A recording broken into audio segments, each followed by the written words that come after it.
Hola, ¿qué tal? Bienvenidos una vez más a la clase de Antiguo Testamento número 4. Estamos en el libro de Crónicas. Soy Omar Palafox. Bienvenidos a esta clase. Me da gusto saber que seguimos juntos en este proceso de clase donde estamos viendo cada parte del libro y tratando de buscar algunas palabras de ánimo, algún tipo de poder ver que Dios trabajó con Israel, Él trabaja con nosotros y nos va a ayudar en el futuro. ¿Por qué no hacemos una oración, como siempre, para poder comenzar y entrar a la palabra de Dios? Amadísimo Padre Celestial, Dios Todopoderoso, te damos gracias, Señor, por la oportunidad que tenemos de estar aquí. Pedimos, Padre, que vengas a darnos conocimiento, a que podamos solamente buscarte, Señor. No queremos memorizar cosas, lugares, sino queremos conocerte. Queremos estar cerca de ti, Padre, en este momento de leer, de conocer un poquito más. Y Señor, gracias porque tú eres un Dios poderoso. Gracias porque eres un Dios activo con nosotros. Y Señor, por eso te honramos, te glorificamos el día de hoy. Pido, Señor, que bendigas a estos hermanos, hermanas que están observando esta clase, que puedas bendecirles, que puedas darle tiempo, que puedan conocer que tú eres un Dios grande que estuvo con Israel. Ahora estará con nosotros, Señor. Gracias también por la escuela, por los hermanos del instituto. Bendice a cada uno de nosotros para poder seguir siendo diligentes a ser personas de estudio. Gracias pues por todo. Bendice a los enfermos, los necesitados. Gracias porque sabemos que tú en Jesucristo, que muriste en esta cruz por nosotros, Señor, y pedimos que nos acompañes el día de hoy. Gracias, Padre Santísimo, por todo eso. Entonces oramos a través de nuestro Señor Jesucristo. Amén. Pues bienvenidos entonces a esta clase. Queremos recordar que pues Dios es un Dios poderoso, un Dios activo, ¿verdad? Que siempre está dispuesto a ayudarnos a entender un poquito más de lo que Él tiene planeado en nuestras vidas. Estamos en el libro de Crónicas, habíamos estado diciendo que Dios trabajó con Israel desde el principio, se movió a una participación con los reyes, estuvo ayudándoles a ellos a ver que Dios quería identificarlos como unas personas de su pueblo, de su gente, ¿ok? Dentro de todas las demás personas del mundo, de todas las demás personas que existían en esa época, Dios escogió a Israel para demostrar su gloria. Y no tanto por la gloria del pueblo mismo, de ellos, sino de lo que Dios iba a hacer a través de ellos. La historia desde Egipto, que vienen saliendo de esclavitud, vienen moviéndose de un lado de idolatrías, de maltratos, de problemas, que siempre nos lleva a recordar qué tan pecadores somos, ¿verdad? Entonces Israel no es exclusivo en esto. Habíamos hablado que a Salomón se le ha prometido esto, se ha dado esta promesa de recibir sabiduría, de tener conocimiento, de tener fama, de riqueza, de tener la oportunidad de ser ese rey, ¿verdad? Antes que él y después que él. Entonces esa era época de oro, época de grandes riquezas. Ahora está en grandes pobrezas, ¿verdad? Israel ya la parte norte, las 10 tribus ya fueron llevadas a la esclavitud, ya fueron regadas a muerte por los asirios en el norte, en Asiria también, y pues era solamente un grupo pequeño, ¿no? Un remanente, habíamos dicho, de esas personas que están al sur. Cuando estamos hablando de Judá y de Benjamín, empiezan a nombrarse judíos. Por lo tanto, estas historias son verídicas para demostrar que siempre pocos son los escogidos, ¿verdad? Muchos son llamados y pocos son escogidos. Dentro de todo esto, Babilonia va a venir y se los lleva al cautiverio. Y el templo, la parte más importante de la adoración a Dios, ha sido destruida, ha sido lastimada. ¿Okay? Entonces tengo estos pequeños videos que quiero que veamos para ayudarnos a entender un poquito lo que puede suceder en esta época. ¿Okay? Lo que puede suceder en esta época. Nosotros a veces podemos ver que el templo fue destruido después que Roma lo destruye en el año 70, ¿verdad? Entonces ya no ha habido templo desde entonces. Y hoy en día la mayoría de los judíos está queriendo restablecer ese tercer templo. ¿Okay? Entonces, en este momento los judíos están regados en todo el mundo y están queriendo restituir, reconstruir, restablecer, reedificar ese tercer templo. Ahora, esto es lo que quiero que veamos en este video. La actitud, la manera de que ellos están pensando, que están desarrollando esto, es muy similar a lo que estaba sucediendo en la época de las crónicas.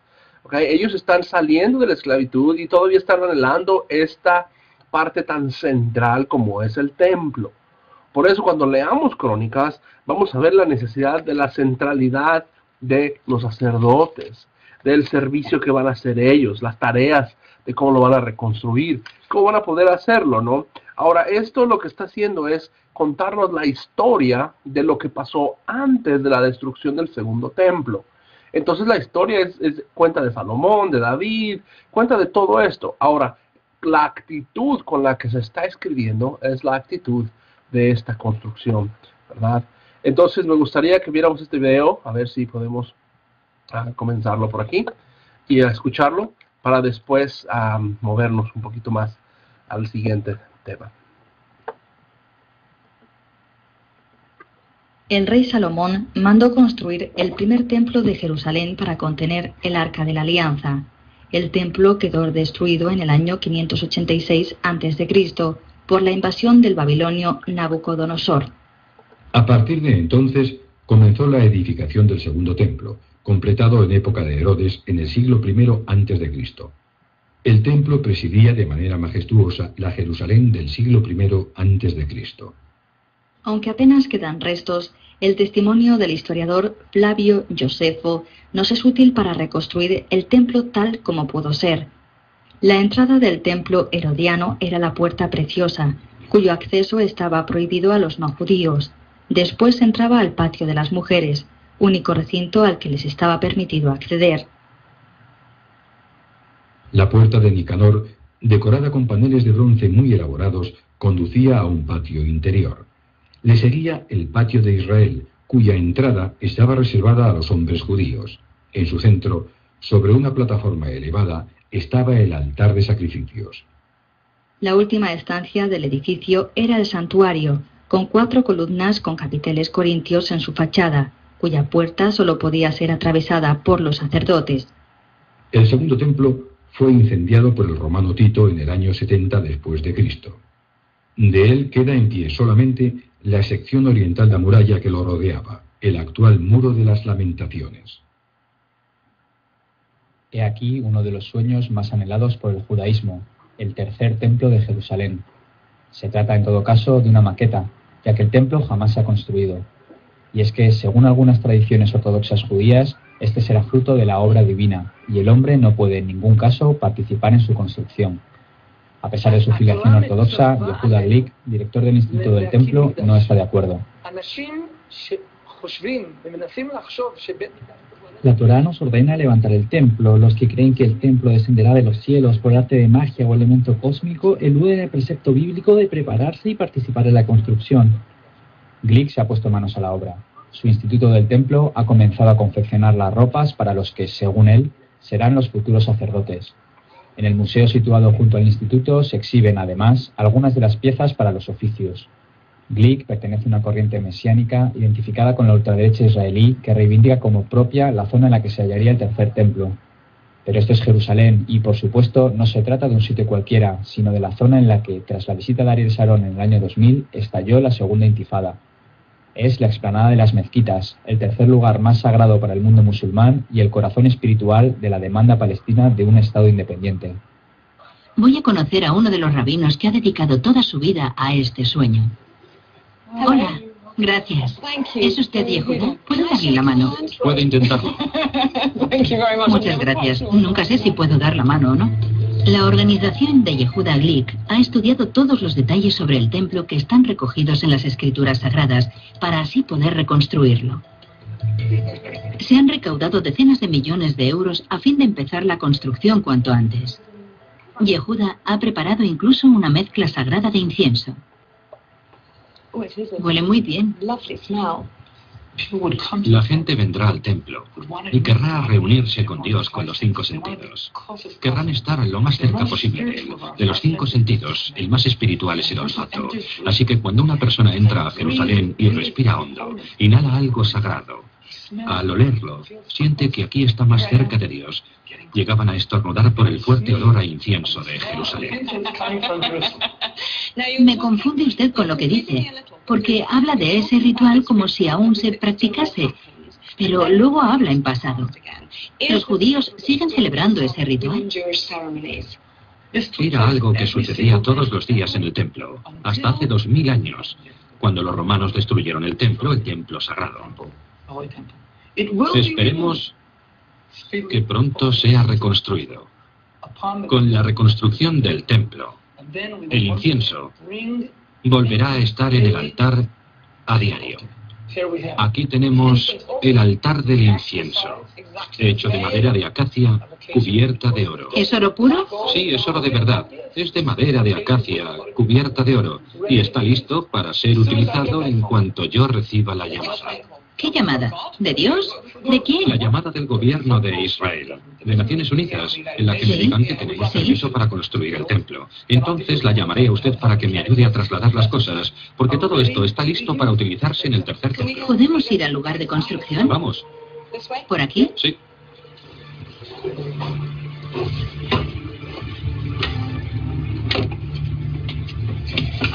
Caramba, llega hasta el cielo. Ahora no estamos al sol, pero se ve la piedra angular sobre la que Dios empezó la creación del mundo. No saquen imágenes de la ruina. Mejor graben el desastre. ¿A qué desastre se refiere? Al hecho de que los judíos no pueden ir libremente al lugar más sagrado del mundo para ellos.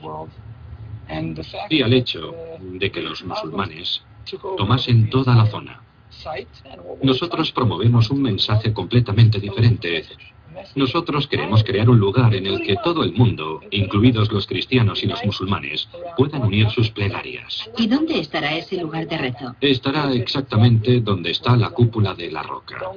La cúpula cubre a la roca y la roca es lo más sagrado del mundo. Lo que quieren es destruir la cúpula que hay sobre la roca y construir el segundo, el tercer templo. Lo que queremos es construir el tercer templo. Me gustaría creer que eso va a pasar. Pero lo que creo es que si intentan construir un templo judío en terreno musulmán, podrían causar un conflicto o incluso una guerra. ¿De verdad les compensa? ¿Sabe usted los puestos de trabajo que creará para los árabes y los judíos? ¿Y cómo contribuirá a la economía del Estado de Israel? Además de crear una relación mucho más espiritual entre la humanidad y Dios.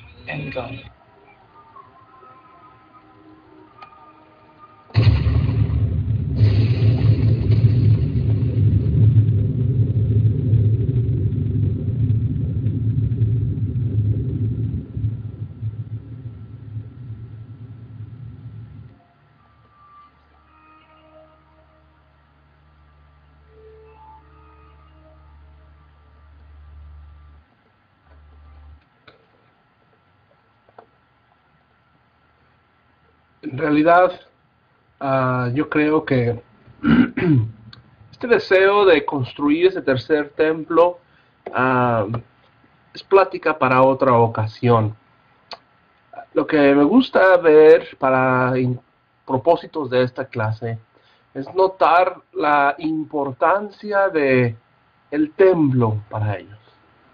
La necesidad de que Dios mismo había explicado a ellos, había dado esta ley, recuerden, la Torá que fue entregada en este momento, incluyendo el tabernáculo, el altar de incienso, a los sacerdotes, los levitas, partes que son tan importantes y fueron dadas por David. La historia de Crónicas las marca, ¿no? Nos explica la muerte de Saúl, cómo David existió con sus guerras, sus victorias, con sus hombres de guerra, sus valientes, cómo puede inclusive verse la mano de Dios a través de todos estos eventos. Entonces, por eso estamos queriendo empezar a pensar que el templo de Dios para los israelitas era fundamental, era una base, que sin este lugar no podía existir adoración. La presencia de Dios estaba quitada de aquí, había sido removida de aquí. Entonces imaginen ellos en este momento de cautividad, ¿cómo pensar que Dios está ahí? Vamos a suponer que una persona ahora, el día de hoy, de alrededor de 40 años, está con su familia, ¿no? Y tiene un hijo, y este hijo a lo mejor de unos 7, 8 años, cuando está en vida y son llevados a un cautiverio, vamos a suponer. ¿Cómo viviría la persona? Imaginen esto, que nosotros, que fuera yo tal vez la persona, de 40 años, mi hijo de 7 años, y nos vamos a una cautividad en donde nos arrancan de aquí la comida, la forma de vestir, el idioma, todo lo que vemos alrededor de nosotros, y ahora fuimos llevados a algo donde no existe más esto que vemos nosotros, el templo, la adoración, el olor, el incienso. Y ahora no solamente estamos ahí, sino que estamos viendo que fue destruido totalmente. Ya no existe más. Yo a mis 40 años, 70 años de cautiverio me darían muerte. Yo jamás y nunca regresaría a mi casa. Nunca más vería el templo. Mi hijo tal vez de 7, 8 años, después de 70 años, si es que él regresara después de esa cautividad, imagínense lo que regresaría. Pues él no conoció el templo en su gloria. Él no conoció la presencia de Dios en su gloria. Entonces ahora, los 70 años de cautividad que estuvimos, estaríamos pensando qué es lo que Dios hubiera hecho, si esto o aquello, o tal vez aquello hubiera sucedido. Por eso es que nosotros vemos que el libro de Crónicas es un libro que está deseando las cosas. Y eso es el deseo que queremos nosotros ver. Porque nosotros podemos continuar a través de este otro segundo video. Porque ya están construyendo otro templo, pero en otro lugar. Vamos a ver este video y ahorita podemos seguir platicando.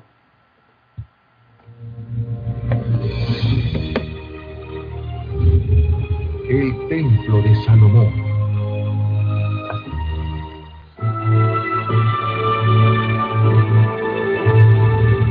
Después de 35 años de historia, la iglesia se prepara para otro capítulo inédito de su historia.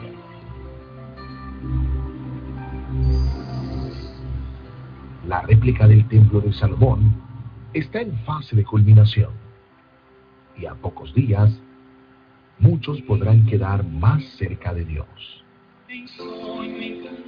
Lo que apenas era un terreno vacío, se transforma a cada día, y no piensen que fue fácil. Máquinas y hombre trabajan noche y día, una tarea muy recompensada. Un trabajador nos relata su experiencia. Yo quiero trabajar en su obra, yo quiero tanto trabajar ahí como hacer su obra.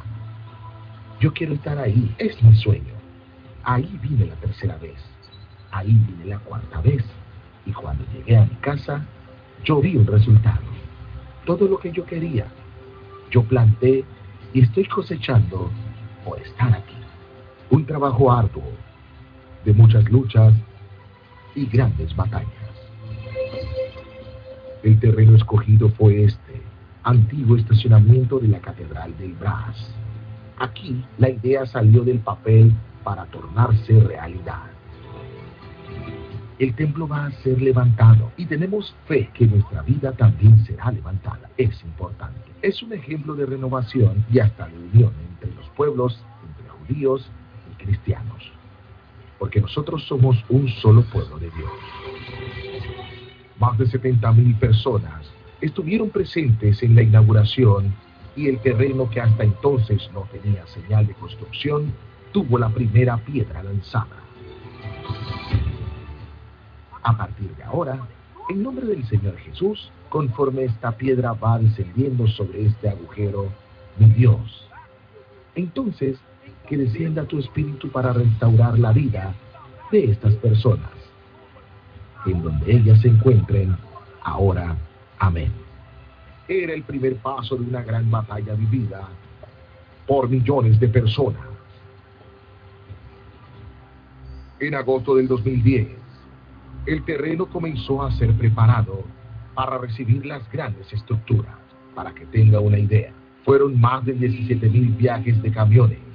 Fueron hechas para retirar escombros. En cuanto a eso, piedras importadas de Israel llegaban para revestir los 19,000 metros de fachada. Actualmente, ellas están almacenadas en este depósito. Una idea audaz que contó con la ayuda de personas que por encima de todo creyeron en el proyecto. Desde el inicio nosotros abrazamos esta obra.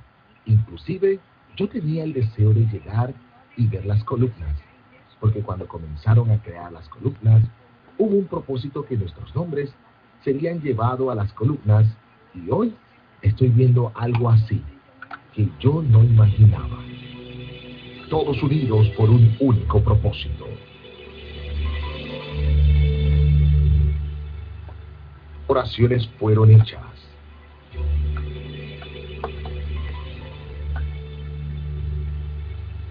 Nós vamos provocar essa manifestação do teu poder, meu Pai. Sacrificios fueron vencidos, lo que tornó más rápido la construcción del templo de Salomón. Y asimismo, con las fuertes lluvias, el templo de Salomón fue teniendo forma.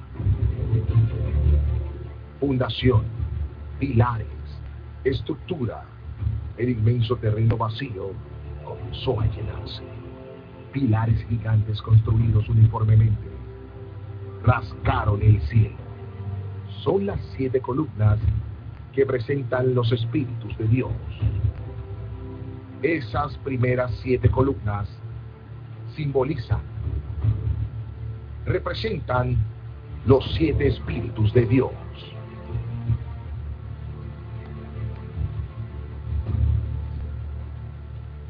Con la obra a todo vapor, las paredes, columnas, el altar y la estructura del techo ya fueron hechos. Una guerra ya vencida por todos.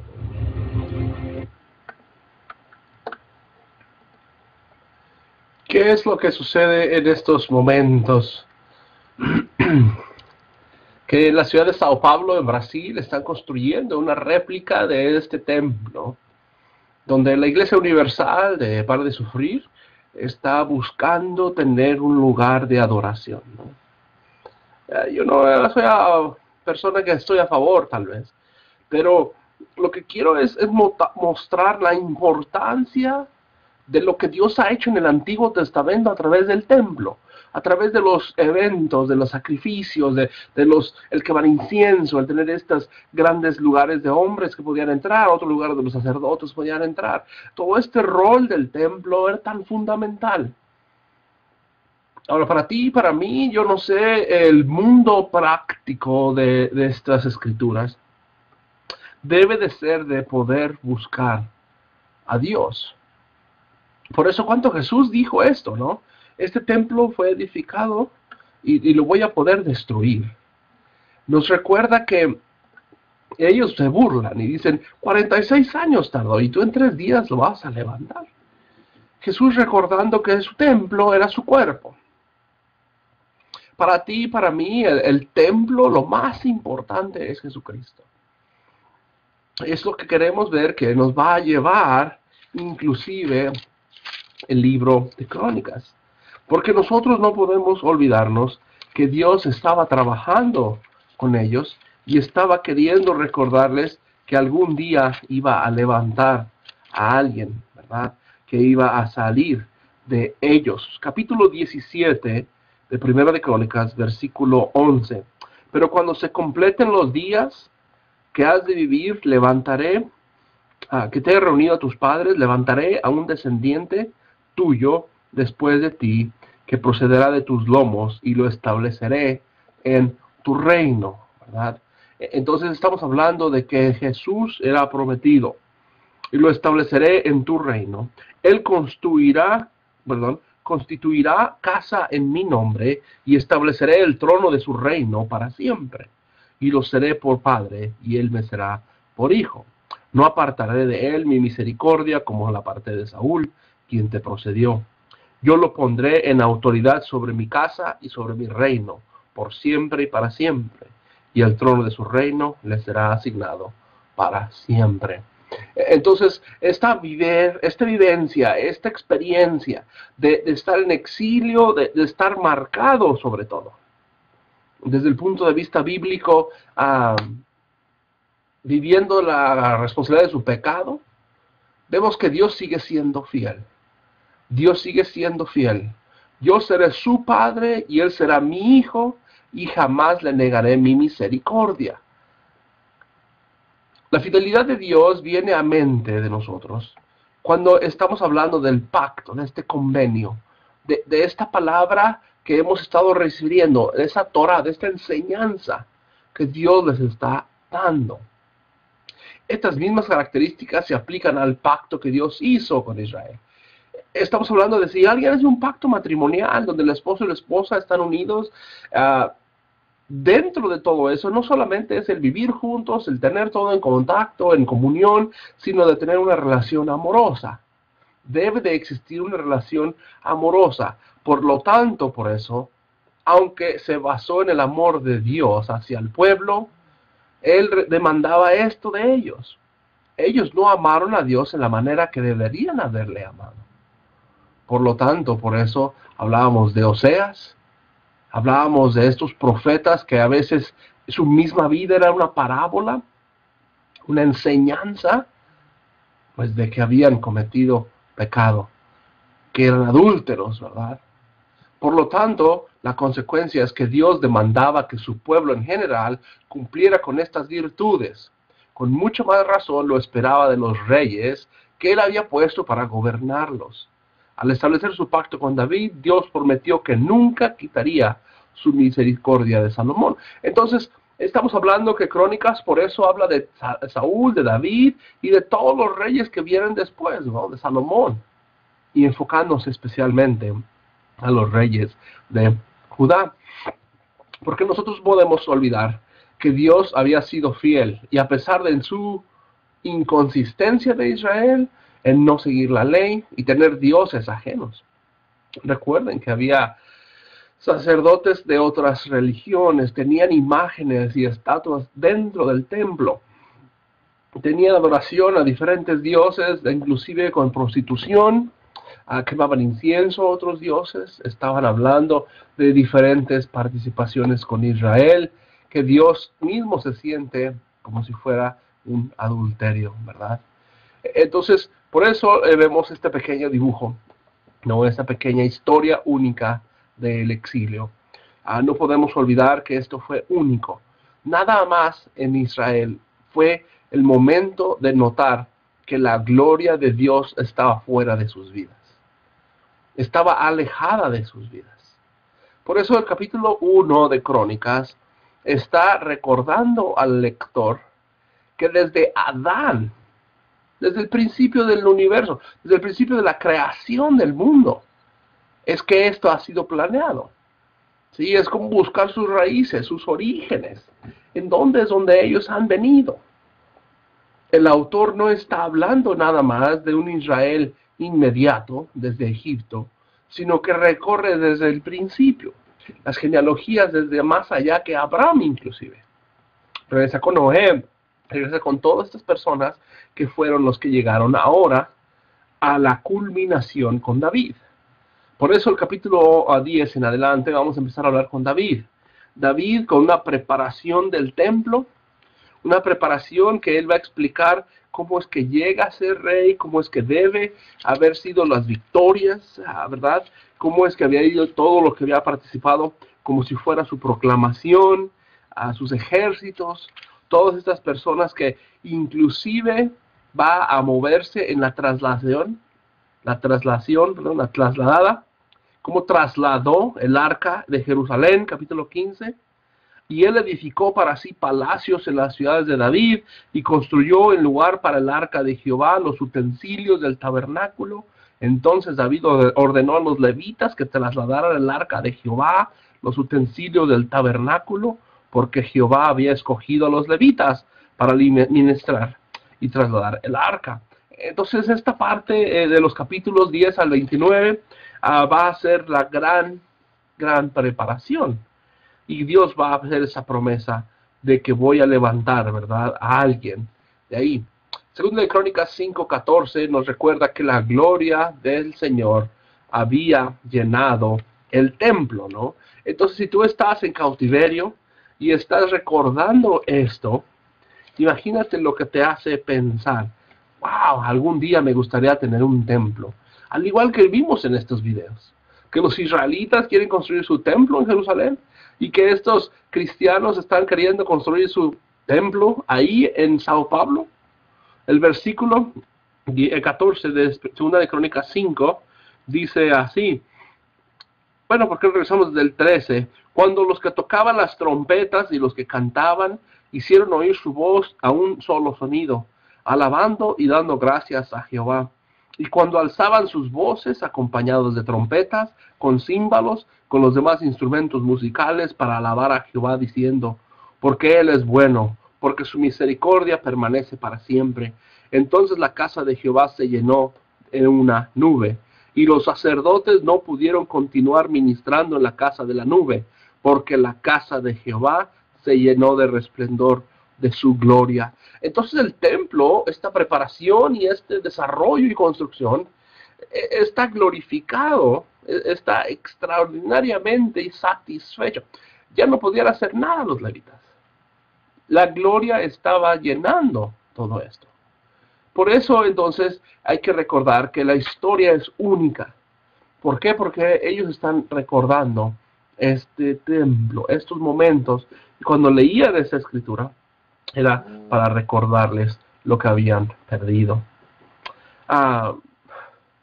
Nosotros podemos pensar entonces que la gloria de Dios es algo muy importante. Y cuando el templo fue destruido, por eso Crónicas lo va a recordar. Ahora, esa cautividad se puede contar en dos diferentes formas. Podemos contarlo de la forma en donde podemos empezar con los 70 años desde el año 605 antes de Cristo, que es la primera deportación, ¿no? Fue cuando Babilonia vino por primera vez. Y en esta primera vez ellos llegan a tomar a Israel y se llevan a Daniel y a otros para llevárselos a cautiverio.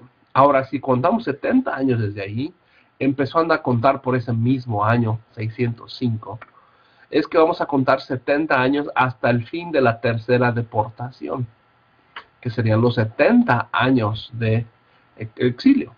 Ahora, otras personas lo que hacen es contar desde el año 586, que sería la caída de Jerusalén, cuando es esta deportación que llega en la segunda deportación, que llega a Babilonia y destruye todo, el templo lo tira en piedras, quema todo, se lleva el oro, todos los utensilios, todo es llevado, y por eso contamos hasta que se reconstruye ese templo. La reconstrucción del templo sería el 516. Entonces, depende de cómo queramos contar, a fin de cuentas son estos 70 años para nosotros. Ahora podemos tomar tiempo aquí para contar esta historia desde el punto de vista del profeta Zacarías. Si tienen sus Biblias, podemos ir a Zacarías, capítulo 7, versículo 5. Aquí estamos hablando de que antes, ¿verdad?, estaba profetizando él, Zacarías 7:5, y dice así: di a toda la gente del país y a los sacerdotes, cuando ayunaron y se lamentaron en el 5º y 7º mes, estos 70 años, ¿acaso ayunaban verdaderamente para mí? Si comían y bebían, ¿no era para ustedes que comían y bebían? Estas fueron las palabras de Jehová anunció mediante los antiguos profetas, cuando Jerusalén estaba habitada en paz y los pobladores la rodeaban, y los montes y los valles estaban habitados. Entonces, esta manera de recordar que fueron 70 años de esclavitud, de exilio.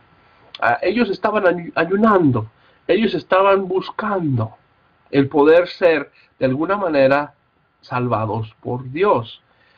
Entonces la cautividad podemos ver que fueron 70 años de diferentes vidas, ¿no? Estuvieron en un mundo diferente, estuvieron fuera de su realidad y inclusive de un mundo espiritual diferente. Por eso estamos leyendo ahí en Zacarías, ahora brincamos al capítulo 6, versículo 9.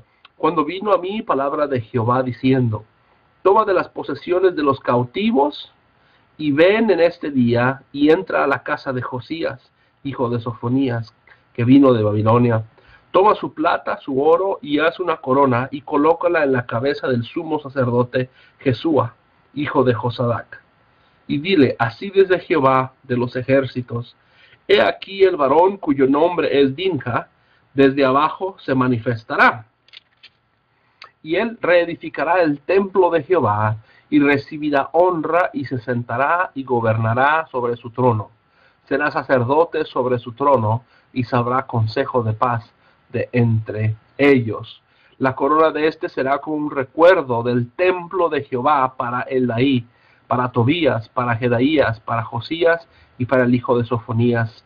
Y los que estén lejos vendrán y reedificarán el templo de Jehová, y sabrán que Jehová de los ejércitos me ha enviado a ustedes, si escuchan la voz de Jehová, que es su Dios. Entonces, esta manera de recordar que no todas las vidas eran iguales después del exilio. Algunas traducciones, solamente para notar aquí, no van a tener esta parte de los 70 años, perdón. Cuando leamos la Reina Valera, a veces Reina Valera contemporánea, a veces otras como la Dios habla hoy, esta expresión de 70 años va a ser cambiada, ¿verdad? Va a ser modificada un poquito. Y eso es porque es diferentes versiones que estemos utilizando. Pero dentro de lo que estamos viendo de los libros de crónicas, queremos recordar entonces que tuvo diferentes fuentes, ¿okay? Eran los libros que se utilizaron después del exilio. Entonces, estos pequeños libros que vemos aquí de Génesis, Éxodo, Levítico, Números, Deuteronomio, ya estaban escritos, ya los tenían como libros fuentes, ¿okay? Y dentro de eso están los siguientes 4, Josué, Jueces, Primera y Segunda de Samuel, y Segunda y Primera de Reyes, ¿okay? Algunas de las formas que se dividen en estos libros es esta manera aquí, un poco ilustrada, ¿no?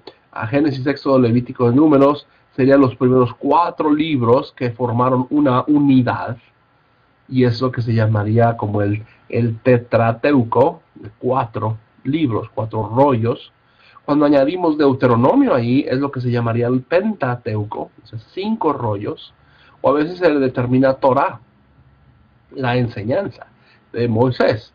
Ahora, estos libros, cuando los añadimos a la tradición deuteronomística, ¿verdad? De lo que estamos hablando, Deuteronomio se añade a los otros 4 libros, es que sería la historia deuteronomística. Se juntan los profetas antiguos junto con la historia deuteronomística. Entonces, la historia se va a leer con una perspectiva diferente. Lo que queremos decir es que las crónicas utilizaron otros recursos, otros libros, ¿verdad? Primero de Crónicas 29 dice, los hechos del rey David, tanto los primeros como los últimos, están escritos en el libro de las crónicas, del vidente Samuel, en las crónicas del profeta Natán, y en las crónicas del vidente Gad. Entonces, estos autores de crónicas, de alguna manera, tenían acceso a estos libros, ¿okay? Inclusive los libros de crónicas mencionan más de 5 libros históricos y 12 libros proféticos. Entonces, dentro de la escritura de crónicas, vamos a ver estas citas, ¿verdad? Ellos están citando este tipo de libros. En segunda de Crónicas 32, Dice, los demás hechos de Ezequías, su compasión y sus buenos caminos, he aquí que están registrados en la profecía del profeta Isaías, hijo de Amós, y en el libro de los reyes de Judá y de Israel. Entonces está citando estos libros, estas fuentes, ¿verdad?, que él está utilizando. Por eso es que creemos que ellos eran como unos reeditoriales, reescritores, eran personas que estaban recontando la historia. Hay también en 2 de Crónicas 33, pero ahora el versículo 18 en adelante, los demás hechos de Manasés, su oración delante de Dios y las palabras de los profetas que profetizaron acerca de él en el nombre de Jehová, Dios de Israel, he aquí que están registrados en las crónicas de los reyes de Israel y de Judá. Asimismo la oración donde se atendió su voz, todos sus pecados y su iniquidad, los lugares en los cuales construyó altares y designó sacerdotes, los templos para ídolos que edificó, y aquí están registrados en las crónicas del profeta Hanán. Y Manasés murió con sus padres y sepultaron en su casa al jardín del tesoro, y su hijo Amón reinó como su sucesor. Entonces la escritura lo que está haciendo es usar estos libros, ¿verdad?, que vemos aquí, todos los que son el Pentateuco, a los profetas antiguos, pero también hay otras citas. Hay otros libros como este profeta Hanán, ¿verdad? Lo que queremos ver es ver que las fuentes, las razones para que los libros estuvieran hechos completos es que fueron editados, ¿verdad? Que fueron copiados de otros libros, sus recursos fueron otros. Esto no es nuevo en la Biblia, ¿verdad? Si ustedes tienen su Biblia, en Lucas capítulo 1, versículo 1, él dice algo similar a base de sus libros. Nosotros sabemos que el libro de Lucas y el libro de Hechos fueron escritos por el mismo autor, por Lucas, ¿verdad? Y él dice de capítulo 1, versículo 1, puesto que muchos han tratado de poner en orden los relatos de las cuales hemos tenido plena convicción, tal como nos la han transmitido quienes desde el principio fueron testigos oculares y ministros de la palabra, me pareció conveniente también a mí, después de haber atendido con diligencia todas estas cosas, escribírtelas cada una en su debido orden, excelentísimo Teófilo, para que conozcas la verdad acerca de las cosas que fueron enseñadas. Aquí Lucas está hablando de Jesús, de su vida, de todo lo que sucedió alrededor de nuestro Señor Jesucristo. Entonces Lucas tuvo sus fuentes también. Él se dirigió y lo hizo, como dice el versículo 3, con toda diligencia, ¿verdad? Entonces los autores del libro de Crónicas están haciendo esa misma actitud. Es porque dice el versículo 1, las cosas que tenemos convicción. Y esto es la convicción que tenía Israel del templo, del sacerdote, de todo lo que estaban utilizando. Recuerden, esto es lo que les da identidad a ellos. Y es lo que les da identidad hoy en día. ¿Okay? Por eso están queriendo restablecer todo ahí en Jerusalén. Y por eso la Iglesia Universal quiere establecer su diferente templo, ¿verdad? Ahora, ¿qué es lo que va a suceder? Que yo creo que a fin de cuentas, al igual que Israel, no van a encontrar la gloria de Dios en el templo.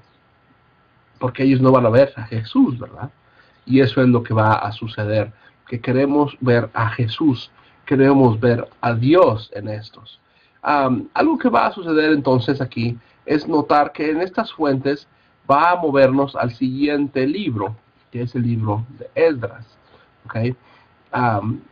Algo que vamos a hablar acerca de este decreto que dio el rey Ciro, lo explicamos ahorita después, pero hay que notar que los últimos versículos de 2 de Crónicas son exactamente igual que los versículos de Esdras. ¿Okay? Por ejemplo, Crónicas 2, 2 de Crónicas 36, 22 al 23.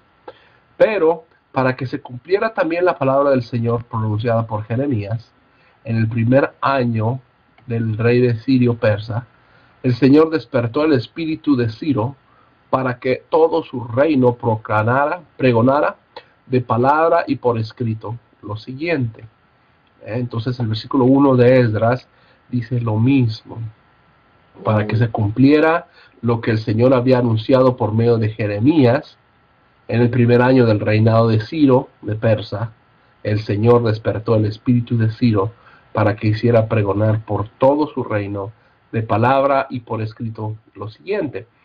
Entonces, de alguna manera, Dios estaba trabajando con esta gente, con esta persona, ¿verdad?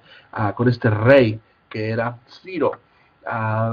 Dios está trabajando con una persona que no era del pacto, ¿verdad? La historia nos va a recordar que Asiria vino y llevó a Israel a esas 10 tribus, ¿verdad? Y las esparció. Después los babilonios van a crecer con Nabucodonosor y van a subir y destruir a los asirios. Entonces después ellos van a ir y capturar 3 veces a Jerusalén. Se traen a todos los judíos y ellos van a crecer. Y después de un tiempo, alrededor casi de 60 y tantos años, que va a llegar Ciro a destruir a los babilonios, ¿no? Entonces Ciro va a ser un persa.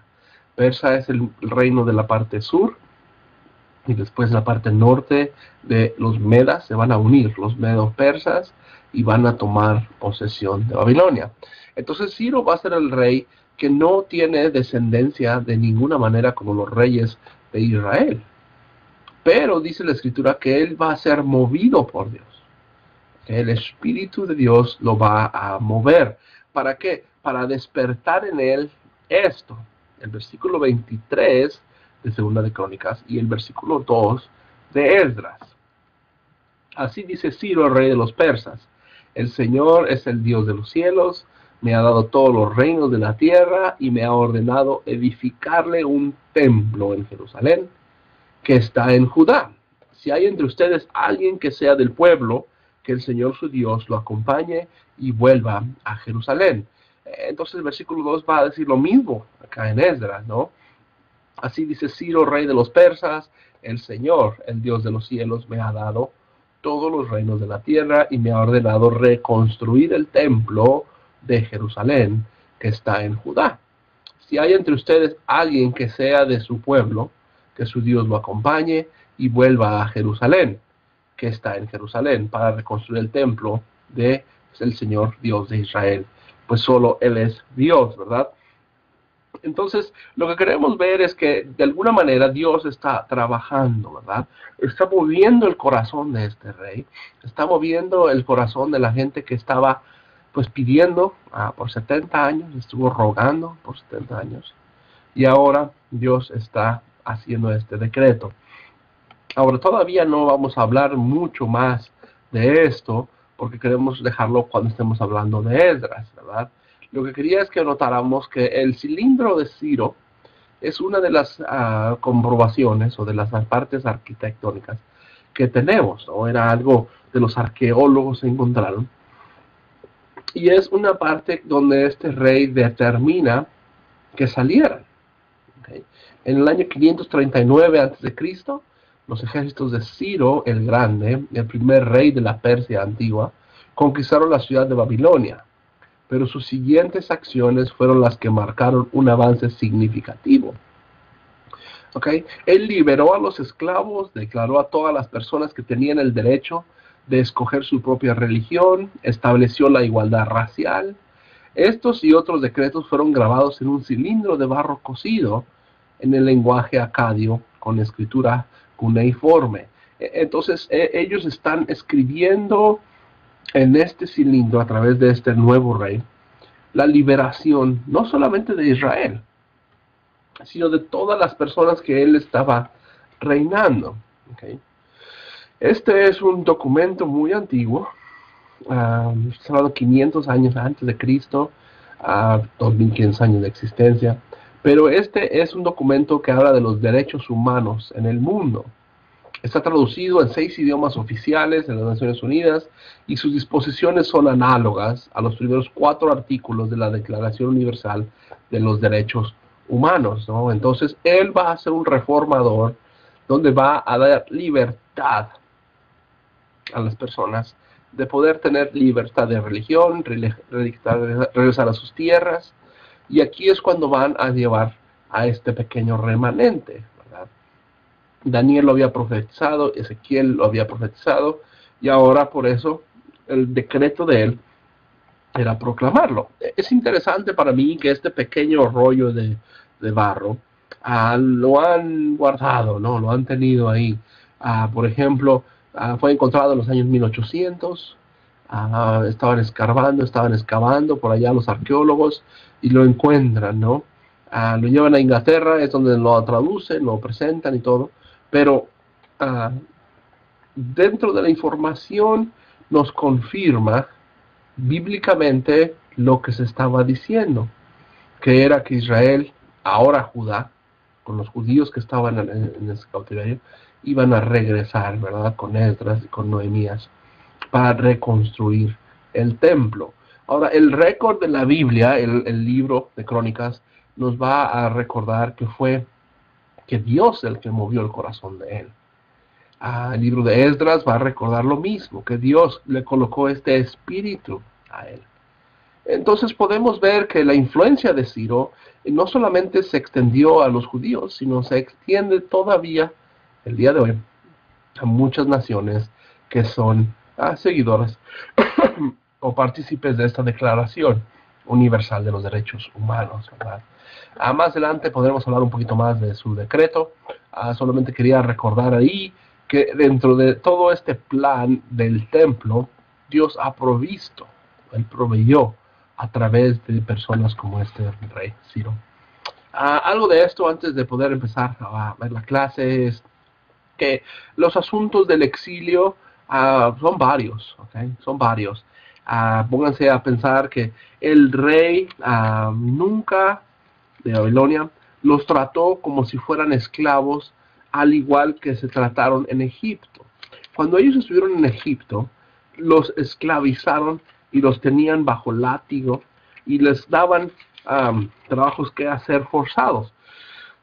Hacían ladrillos, los tenían como si fueran esclavos, literalmente. En el exilio los judíos no hicieron esto.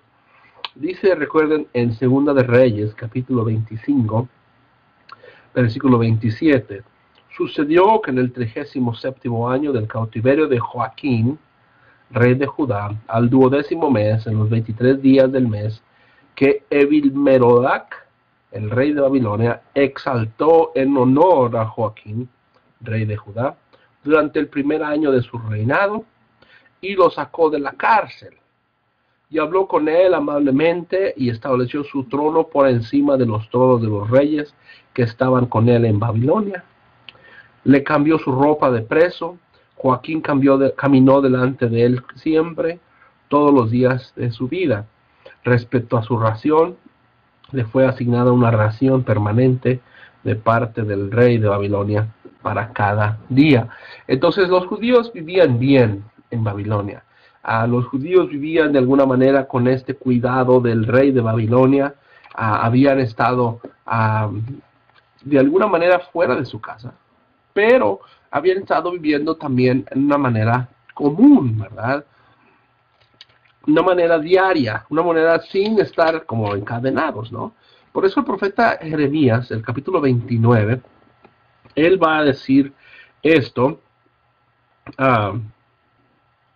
el capítulo 29, versículo 1, para tomar el concepto.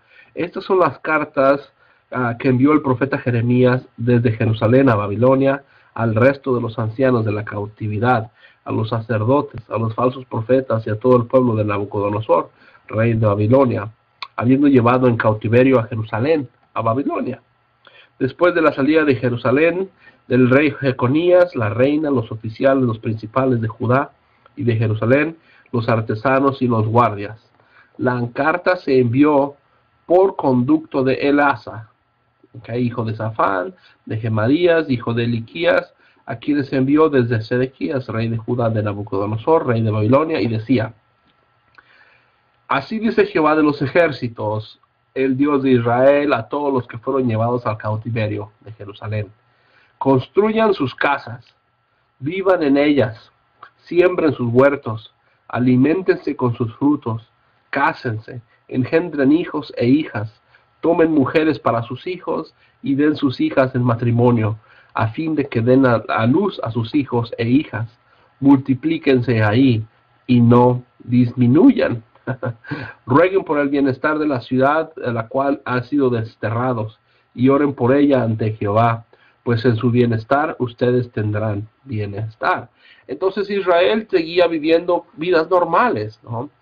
Ellos estaban en esclavitud por los babilonios, pero cuando ellos están ahí, Dios les pide que sigan viviendo normal, que se casen, que construyan sus casas. Pues van a estar 70 años ahí. Estaban por eso queriendo, ¿verdad?, recordar esto. Yo no sé en realidad cómo se sentirían ellos, pero me imagino cómo podrían sentirse al pensar en personas como los refugiados que hoy existen, los refugiados de guerra o los que tienen asilo político, personas que a lo mejor estuvieron en países donde los oprimieron, donde los iban a matar y todo, y ellos huyen, ¿no? Entonces imagina a una persona de Cuba, tal vez, que está dejando Cuba, llega a Estados Unidos en una balsa. Ellos al tocar esta tierra los reciben como si fueran una persona exiliada, ¿verdad? Entonces ellos llegan a Estados Unidos y tienen el derecho de vivir aquí. Tienen el derecho de vivir con casas, con trabajos y todo. Continuar lo diario, lo común. ¿Por qué? Porque no van a poder regresar a su casa. No tienen su país. No tienen su lugar de vida. Eso es lo que está sucediendo aquí. Por eso Salmo 137 es un anhelo de esto. ¿Okay? Ellos están anhelando regresar. Versículo 1, a un lado de los ríos de Babilonia, ahí nos sentábamos y llorábamos recordando a Sion. Entonces ellos estaban viviendo tranquilos en sus casas, con sus hijos, pero llorando, ¿verdad?, desanimados. Estos asuntos era la manera que ellos se manifestaban, se movían ahí, ¿verdad? Jeremías 52:30 va a decir que había otros cautivos, que había diferentes personas que habían sido traídos. Daniel 3 nos recuerda de que había idolatría y que habían sido forzados muchas veces a tener esta idolatría delante de ellos. Pero Daniel, por ejemplo, no lo va a hacer, ¿no? Y por eso es que es castigado. Israel, desde aquí en adelante, va a ser un pueblo, Judá, perdón, ya no tan idólatra. ¿Okay? Si algo hizo bueno el exilio es quitarles esta manera de ser idólatra. Pero en realidad ellos quieren seguir adelante, no quieren perder su fe, ¿verdad? Tienen ahí en Ezequiel capítulo 18, versículo 2. ¿Por qué ustedes están en este proverbio en la casa de Israel diciendo: los padres comieron uvas agrias y los dientes de los hijos tienen la dentera? Vivo yo, declara el Señor de los señores, que no se usará más este proverbio en Israel, porque todas las almas son mías, el alma del padre como el alma del hijo son mías, el alma del que peque, éste morirá. Entonces ellos están perdiendo su fe, porque están hablando de que si los hijos ahora, ellos están teniendo que vivir el pecado de los padres. ¿Okay? Ellos están en cautividad sin merecer estar en cautividad. Pero Dios dice, no, a fin de cuentas, ustedes están en cautividad porque son pecadores. Y todas las almas son mías, las mías. Entonces, el pecado del padre no va a afectar al hijo. Y por eso ese proverbio deben de dejar de decirlo, ¿verdad? Entonces, había mucha pérdida de fe. O sea, la gente estaba diciendo, uy, ¿para qué seguimos a Jehová? Si nosotros estamos pecando y nuestros hijos están pecando y están teniendo que vivir la consecuencia de este exilio ellos también, ¿no? Regresando al ejemplo que dije al principio, si yo me llevaba a mi hijo, imagínate yo a mis 40 años con mi hijo de 7, pues estamos hablando que a los 30 años de estar en exilio, mi hijo tendría 37 años y yo 70. Y yo que diría, pues mi hijo está aquí por mi pecado. Pero en realidad Dios dice, no, el pecado es individual. El pecado es de cada uno de ustedes, que no perdieran su fe. Entonces aquí estamos hablando que había mucha confusión, estaban viviendo comúnmente, pero inclusive Esdras lo que va a hacer es anotar y recordar las genealogías, ¿verdad? Tenían que recordar quiénes eran y sus familias. En Esdras capítulo 2, versículo 59, dice: ellos no pudieron demostrar si la genealogía de sus padres y sus ascendientes pertenecía a Israel. ¿Ok? Entonces por eso subieron y lo escribieron, dice el versículo 59. Los descendientes de Daalías, los descendientes de Tobías, los descendientes de Necarías, 750. Entonces aquí está notando en una parte con un paréntesis, ¿verdad? En donde él va a hacer este censo. Perdón. Este censo de los que recordaron con Zorobabel, y él va a explicar que por eso los está haciendo, porque ellos mantuvieron su orden, ¿verdad? ¿Quién eran los descendientes de qué? Para que dice el versículo 70, y retornaron los sacerdotes y los levitas, algunos del pueblo, algunos de los ministros y de los porteros, los sirvientes del templo y los que moraban en las ciudades, todo Israel y sus ciudades. Entonces ellos van a seguir teniendo este orden, ¿okay? Es lo importante para nosotros. No, nada más el exilio no los separó de la realidad que ellos tenían, de la parte que ellos estaban utilizando. Muchos judíos no olvidaron su patria. Habíamos usado este ejemplo de estas personas que pueden venir de Cuba a Estados Unidos. Es verdad, ellos no se olvidan de su patria. Las personas mexicanas que vienen a Estados Unidos a vivir, siempre recuerdan su patria, ¿no? A los anhelos de su casa, a los anhelos de su terreno, de sus ranchos, o de sus vidas, de su forma de comer, ¿no? O personas que vienen a veces de África y van a otras zonas de África porque hubo conflicto, hubo guerra civil, o en Europa, ¿verdad? Estamos hablando de que siempre van a poder recordar que Dios les está separando de lo que ellos tanto amaban, ¿verdad? Que era su tierra prometida, era su templo. Ahora ellos por eso tienen que reflexionar lo que han hecho y lo van a lograr, ¿verdad? Los judíos compartían su esperanza de Dios en Babilonia con otras personas, y por eso va a empezar a utilizarse el término de sinagoga aquí, ¿verdad? Va a empezar a utilizarse esta palabra que normalmente no existe en el Antiguo Testamento. La palabra sinagoga solamente existe en el Nuevo Testamento, pero estamos hablando de lugares donde se reunían, donde empezaban a reunirse. ¿Por qué? Porque no hay templo, ¿ok? Desde el principio habíamos dicho, el templo era la parte central para ellos. Cuando no había templo, pues se empezaron a reunir donde podían, ¿no? Donde podían. En Mateo 2, capítulo 2, versículo 1 adelante, dice: cuando Jesús nació en Belén, en tiempos de Judea, el rey de Herodes, llegaron de Jerusalén unos magos del oriente. Indagaron: ¿dónde está el rey de los judíos que ha nacido? Porque vimos su estrella del oriente y hemos venido a adorarlo. Entonces, de alguna manera, estos hombres, ¿verdad? Algunos de estos magos del oriente tuvieron que haber sido influenciados por estos judíos que estaban ahí en esta época en Babilonia. ¿Okay? Entonces cuando estuvieron en Babilonia, los judíos, ellos seguían teniendo su participación con Dios, cantando, leyendo la escritura, orando. De alguna manera se influenciaron otras personas ahí, y por eso Mateo nos recuerda que ellos vinieron buscando. Estás hablando de unos 500 años, casi 530 y tantos años antes de que naciera Cristo. Entonces estas comunidades, estos pequeños grupos de personas que habían sido alcanzados por Dios, estaban esperando la venida de Cristo, ¿verdad? Me gustaría hablar de las sinagogas un momentito, un poquito más, pero esto es lo que habíamos dicho: la experiencia tan dramática del exilio curó permanentemente a los judíos de la idolatría. Les quitó totalmente esta manera de pensar en ídolos, ¿verdad? Los curó, les quitó esa manera de olvidarse de Dios, ¿verdad? Por eso hoy en día las personas son tan seguidoras de la palabra de Dios, porque fue un recordatorio, ¿verdad? Que después con Roma va a haber otra vez. Nunca los judíos fueron el mismo pueblo.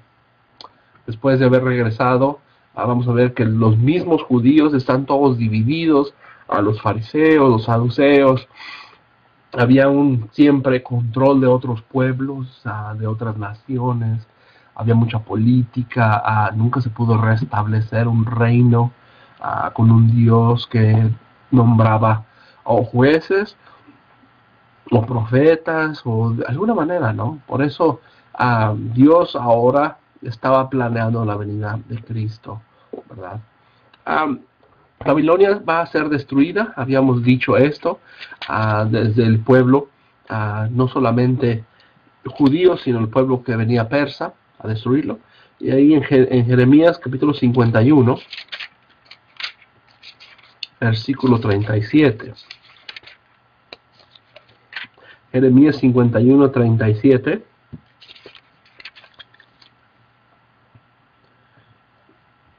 Y Babilonia se convertirá en una desolación, en una guarida de chacales, será motivo de asombro y de siseo, despoblada.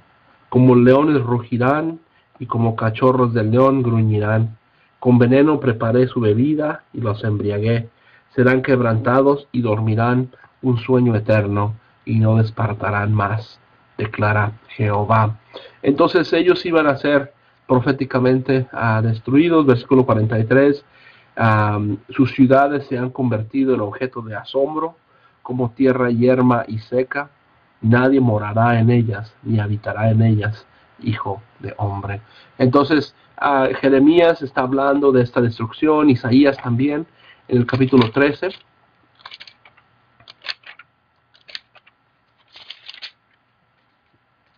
Isaías 13, 19. Y Babilonia, fortaleza de los reinos, gloria de orgullo de los caldeos, llegará a ser cuando Dios destruyó a Sodoma y a Gomorra. Y jamás ya será poblada, ni será habitada por todas las generaciones. Los árabes no habitarán ahí, ni los pastores apacentarán ahí sus rebaños, sino que de ahí echarán las fieras, sus casas se llenarán de animales, aulladores, ahí morarán las avestruces, y bailarán ahí los espíritus malignos. Los espíritus malignos con forma de mujer elevarán cantos a los palacios, así también los chacales a los palacios de sus deleites. El tiempo está próximo a llegar y sus días no prolongarán más. Entonces, el parte del exilio fue experimentar esta destrucción de Babilonia, esta destrucción. Entonces, pobre Judá. Los judíos están pasando unas dramáticas increíbles. Primero, experimentar la destrucción de sus hermanos al norte, como ellos fueron llevados, ¿no? Y después experimentar la primera tandada, la segunda tandada, la tercera tandada de gente. Y ahora que están en Babilonia y están recordando, llorando, sufriendo, Dios les dice que vivan y que tengan sus hijos, que tengan casas. Ahora ven que Babilonia es destruida y vienen los persas. Entonces, esta manera de ver que Dios estaba trabajando es importante, pero no deja de ser traumatizante, estresante. ¿Okay? Por eso el Salmo 137 va a ser muy importante para nosotros entender a ellos, ¿verdad? En esta época. Me gustaría leerlo para que viéramos, como dice este recuerdo del cautiverio en Babilonia. Junto a los ríos de Babilonia nos sentábamos a llorar al acordarnos de Sión. Sobre los sauces de la ciudad colgábamos nuestras arpas. Los que nos capturaron nos pedían que cantáramos. Nuestros opresores nos pedían contentos y decían, canten algunos de sus cánticos de Sión.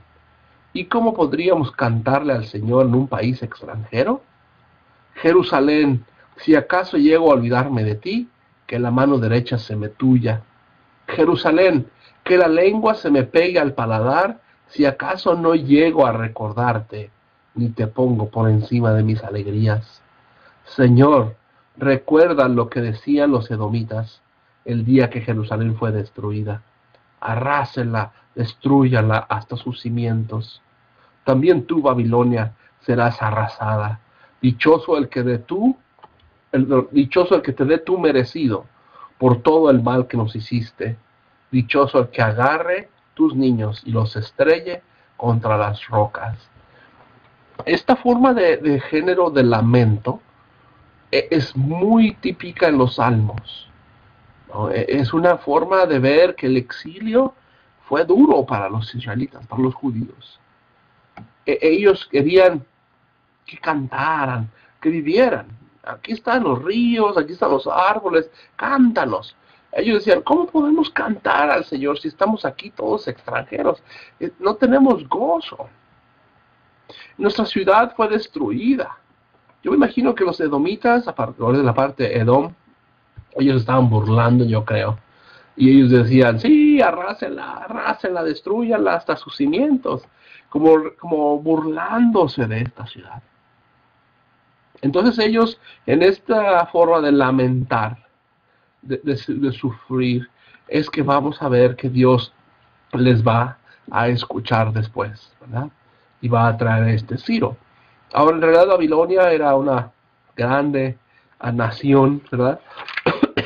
Era una nación que daba miedo, ¿verdad? Que tenía muchas cosas que podemos decir hoy en día serían terribles, ¿no? Imagínate esto, azotar a un niño de las piernas, agarrar un bebé de las piernas y lo azotamos en las piedras. Sería tan triste, ¿no? Esto es lo que está queriendo decir. Eso es lo que va a suceder ahí, ¿verdad? Mira en Habacuc capítulo 1, versículo 8. Habacuc 1:8. Más ligeros que las águilas son los caballos, más veloces que los lobos nocturnos.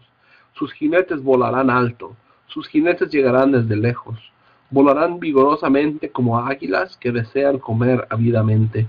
Todos ellos vienen por el botín, y el aspecto de sus semblantes, de sus dureces, juntarán prisioneros como arena. Se mofa de los reyes e insulta a los príncipes. Se burla de todo lugar amurallado. Levanta Tarapén y lo toma. Entonces su espíritu cambiará y transgredirá. Su ejército será culpable delante de su Dios. Porque tú eres Dios santo desde el principio, oh Jehová. ¿Acaso tú eres sin ley, oh Jehová, para que tu juicio y lo pusiste para su amonestación formal? Tus ojos son puros y no miran el mal. No puedes contemplar a los inicuos, porque ves a los soberbios y guardas silencio mientras el inicuo consume al justo. Tú hiciste a los hombres semejantes a los peces del mar, semejantes a los reptiles, no tienen gobernante. Entonces aquí el profeta Habacuc está hablando de Babilonia, ¿no? De los caldeos, de cómo ellos van a venir a destruirles, ¿verdad? Por eso el versículo 6 nos recuerda, yo levantaré a los caldeos, una nación insolente y cruel, que avanza por la anchura de la tierra para tomar posesión. Entonces, estos profetas nos dan ilustraciones, ¿verdad? Es como luz al ambiente, al contexto de estas escrituras. Es triste, ¿no? Pensar que los judíos están viviendo así. Habíamos dicho que por eso un poquito se confunde aquí la historia y tenemos que estudiar cada una de esas partes, ¿no? Los profetas en su tiempo, los libros de los salmos en su tiempo, pero es necesario saber que sí estaban extrañando mucho el templo y todo lo que tenía Jerusalén. ¿Okay? Jerusalén va a ser, y por eso dice pues que se me tuya la mano, se me seque la mano, si es que se me olvida de estar en Jerusalén, ¿verdad? Por eso tomamos el tiempo ahora entonces a hablar de la sinagoga. La palabra sinagoga simplemente quiere decir reunir o congregar, ¿verdad? Así como el templo, como la adoración en una sinagoga no existe en el Antiguo Testamento, en el Nuevo Testamento sí. ¿Okay? La sinagoga es un edificio destinado especialmente a la lectura y la enseñanza pública de la ley de Moisés y que servía a sí mismo de tribunal y de escuela, ¿verdad? El término sinagoga no se encuentra en el Antiguo Testamento, no obstante en Salmos 24:7 se menciona la destrucción del santuario y de todos los lugares santos. Entonces algunas versiones van a traducir estos lugares santos como sinagoga. Depende de las traducciones que uses, es lo que van a notar, ¿verdad? Por eso, lo necesario de nosotros para ver es que ellos se están reuniendo cuando pueden y como pueden, en diferentes casas, en diferentes lugares, llegan a construir como este pequeña imagen que ponemos ahí en las ruinas de la sinagoga en Capernaum, solamente piedras, ¿no?, que quedaron de este edificio. Mateo 23:2 dice, dirigiéndose Jesús después de la multitud a sus discípulos, les dijo: en la cátedra de Moisés se sientan los escribas y los fariseos. Por tanto, cualquier cosa que les digan que guarden, guárdenla, y póngala por obra, pero no hagan conforme a sus hechos, porque ellos dicen, pero no hacen, ¿verdad? Entonces, estamos hablando de que estos lugares de sentarse, era como la silla de Moisés, ¿ok? Una silla especial. Esta cátedra, como dice mi traducción aquí, de Moisés, ¿no? Era un lugar especial, las sinagogas. Es donde mandaban y decían la información, la Torá, ¿verdad? Y Jesús nos advierte. Él dice, pues sí, escuchen, ¿ok? Cualquier cosa que se les diga, guárdenla y pónganla en práctica, pero no hagan conforme a sus hechos, porque ellos dicen, pero no hacen, ¿verdad? Versículo 4, porque atan cargas pesadas, colocándolas luego sobre las espaldas de los hombres, pero ellos mismos no la quieren tocar, ni con el dedo. Y todos sus hechos se la llevan a cabo para ser vistos por los hombres, pues se ensanchan sus filacterías y las prolongan sus flecos de sus túnicas. Entonces ellos se ponen esta caja de aquí de las filacterías gigantes, se ponen sus túnicas con sus barbas y parecen ser tan de Dios, pero en realidad no. Todo esto es que está saliendo de estas sinagogas, estas prácticas, de que se van a regar en el mundo, van a estar en todas las partes de alguna manera. Por eso es que la sinagoga va a ser como su lugar de reunión. Ahora, este lugar de reunión, vamos a ver, que también era para su participación social, ¿verdad? Por muchos años la adoración de los judíos se concentró en el templo de Salomón, que había construido en Jerusalén. Pero cuando los judíos fueron y llevaron a cautivo a Babilonia, en el siglo VI, les era imposible ir al templo a adorar. Por eso se creó la sinagoga, que literalmente quiere decir la congregación o la asamblea. Se desarrolló una como casa de oración durante ese tiempo, aunque no podía hacerse sacrificios en las sinagogas, lo menos que los judíos exiliados, podían reunirse en grupos locales para leer o discutir el Pentateuco u orar. Las sinagogas no existían en tiempos del Antiguo Testamento, pero en el Nuevo Testamento ya las vemos esparcidas por todas las partes del Imperio Romano. Es por eso que creemos que la sinagoga apareció durante el periodo intertestamentario. Lo cierto es que el concepto de la sinagoga se esparció rápidamente donde quiera que hubiera grupos de judíos. Era lógico, ¿no? Siempre la comunidad judía se junta, al igual que cualquier otra comunidad, ¿no? Si hay gente como China, los chinos en Nueva York, a veces en personas de otros lugares del mundo. Se podía formar una sinagoga con un mínimo de 10 hombres, varones, facilitando la formación para muchas personas, ¿no? Estos 10 hombres formaban esta sinagoga y de ahí podían formar a muchas personas. Algunos estiman que el Imperio Romano contaba con más de 1000 sinagogas al caer Jerusalén en el año 70, ¿verdad? Entonces ya existían regadas después de Cristo, que muere en Jerusalén, destruyen el templo. Ellos siguieron reuniéndose en sinagogas hasta el día de hoy, ¿verdad? En el centro de comunidad judía era la sinagoga. Entonces ellos no solamente se reunían a estudiar y leer y orar, sino que ahí se hacían muchas cosas. Había juicios, ¿verdad? Había representación social. Dice, la sinagoga era también centro social, y era ahí que la gente iba a solucionar sus disputas civiles. Por lo general, la gente iniciaba una sinagoga en la casa particular hasta que podía construir un edificio propio en la sinagoga. Entonces se reunían en su casa, ya no cabían, a otro lugar que podían construir. Cada sinagoga tenía su jefe o director, que se hacía responsable el uso del equipo, del programa. Los cultos de la sinagoga se hacían los sábados, todavía se hacen los sábados, y siempre empezaban con la recitación del Shema, ¿verdad? O esta escucha, oye, oh Israel. Después se leían y se explicaban las secciones de la ley, de los profetas, y luego se invitaba a alguno de los hombres que presentara o que se hiciera una exposición sobre uno o más de los pasajes. A veces se dice que la sinagoga fue la madre de la iglesia cristiana, viendo los paralelos entre las dos instituciones, y es algo que es fácil de entender, mucha similitud, ¿no? Teniendo a un pastor, a un predicador, a un rabino, a alguien experto enfrente, con un grupo de personas, ¿verdad? Con un grupo de individuos que le ayudara a dirigir es la iglesia, ¿no? Entonces la iglesia sí aprendió el modelo de la sinagoga, ¿verdad? Tenía un principal, como si fuera el obispo principal, o el sacerdote principal, o a veces el rabino principal.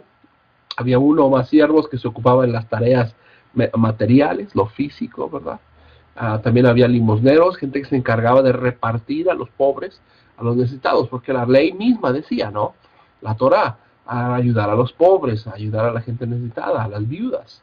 Se demandaba la presencia de 10 varones para asistir a la reunión de la sinagoga. También existía entonces esta manera de ver que la congregación estaba encargada de recitar oraciones, de predicar, pero había una sinagoga llamada la Gran Sinagoga, que bíblicamente no encontramos ese nombre tal por cual, pero hace referencia a este lugar de 120 miembros, donde se reunían a tomar decisiones, a empezar a tener como un concilio organizado, y de aquí es que a lo mejor sale este concepto del Sanedrín. ¿Okay? El concepto del Sanedrín, que estamos hablando de la época de Nehemías, que empieza a desarrollarse un poquito más, para poder formar leyes, ¿no? Los expertos en la ley, gente capaz de discernir mejor que los otros. El rol empieza a ser diferente de la sinagoga, ¿no? La sinagoga lleva algo familiar, algo particular, y ahora se desarrolla algo general, ¿verdad? Algo completo. Solamente era una pequeña introducción de la sinagoga, a sus usos, sus participaciones, casi es muy similar a la iglesia, ¿no? De aquí es que tomamos muchos principios. Por eso, para terminar la clase, me gustaría recordar que Dios es un Dios verdadero. Un Dios verdadero que Israel lo reconoció después de este exilio. Su dependencia de Dios es algo que les quedó muy claro. Aquí David está orando. Y esta oración dice para mí muchas cosas de Dios. Dice: bendito seas, Señor y Padre nuestro, Dios de Israel, desde el siglo hasta el siglo. Tuya es, Señor, la magnificencia y el poder y la gloria, la victoria y el honor. Pues tuyas son todas las cosas que están en los cielos, ¿verdad? Tuyo es el reino. Tú eres el excelso sobre todas las cosas. De ti proceden las riquezas y la gloria. Tú dominas sobre todo. En tu mano está la ley, la fuerza, el poder. Y en tu mano también está a engrandecer y dar poder a todos. Por eso ahora, Dios nuestro, alabamos y loamos tu glorioso nombre, ¿verdad? Entonces, esta manera de orar, esta manera de reconocer, ¿verdad?, que Dios es nuestro Padre, tiene ecos del Padre nuestro, ¿no?, de Jesús. Padre nuestro que estás en los cielos, ¿verdad? ¿Cómo nosotros oramos? Yo podría preguntar, ¿cómo es que tú oras cuando estamos pensando en Dios? Te aseguro que si tú oras ahorita y tuvieras algo tan dramático como este exilio, oraríamos diferente, pensaríamos diferente, actuaríamos diferente. Romanos 11:36 utiliza algo de estas palabras, utiliza algo en esto, y dice: porque todas las cosas son de Él, y todo es por medio de Él, y todas las cosas existen por su mano. A Él sea nuestra alabanza y nuestra bendición eternamente y para siempre. Amén. Entonces, está en todo el Antiguo Testamento y está ahora en el Nuevo Testamento. Primera de Timoteo 1:17 va a decir similares palabras. Por tanto, al Rey de las edades, aquel que es incorruptible e invisible, al único Dios, sea la honra, la gloria, eternamente y para siempre, ¿verdad? Pablo lo utilizaba y ahora Pedro también lo va a utilizar en 1 de Pedro 5:11. Desde el 10, pero el Dios de gracia que nos llamó a su gloria eterna por medio de Jesucristo es quien nos ha permitido, mientras padezamos estas leves aflicciones, y seamos fortalecidos, afirmados y establecidos con Él para siempre. La gloria y el poder y la honra sean para Él por siempre y para siempre. Amén. Esta manera de ver que el reino es de Dios. El reino es más allá que la iglesia. La iglesia es parte del reino, pero Dios es rey de Ciro, Dios de reyes, de creaciones. Dios es el rey de los leones que quedaron en Samaria. Él es el rey, Él es el Dios de creación de los pueblos, de las naciones. Él es el que escoge cómo y cuándo y dónde y todo sucede. De ti procede la riqueza y la gloria. Este reconocimiento en Crónicas es un grito desesperado de Israel, de Judá, el buscar a Dios. Y cuando nosotros lo leemos y lo entendemos y lo ponemos en práctica, es que podemos ver que Dios en realidad ha trabajado mucho con su pueblo, ha trabajado mucho con nosotros, inclusive con personas que quisiéramos que entendieran mejor que Dios les ama. Espero que podamos ver con esta pequeña introducción a estos libros de Crónicas que Dios ha utilizado de muchas maneras a su amor. Es un Dios fiel, un Dios que da pactos. Se nota, o sea, su magnificencia, su poder, su gloria, su victoria, su honor. Es más allá. La gente lo quiere poner en un templo, pero él no puede estar en un templo. Él decide vivir en nuestros corazones. Y ahora nosotros somos el templo del Espíritu Santo. Que Dios te bendiga, espero que puedas haber aprendido algo, que juntos podamos seguir trabajando en esto y que estés bien. Que Dios te bendiga.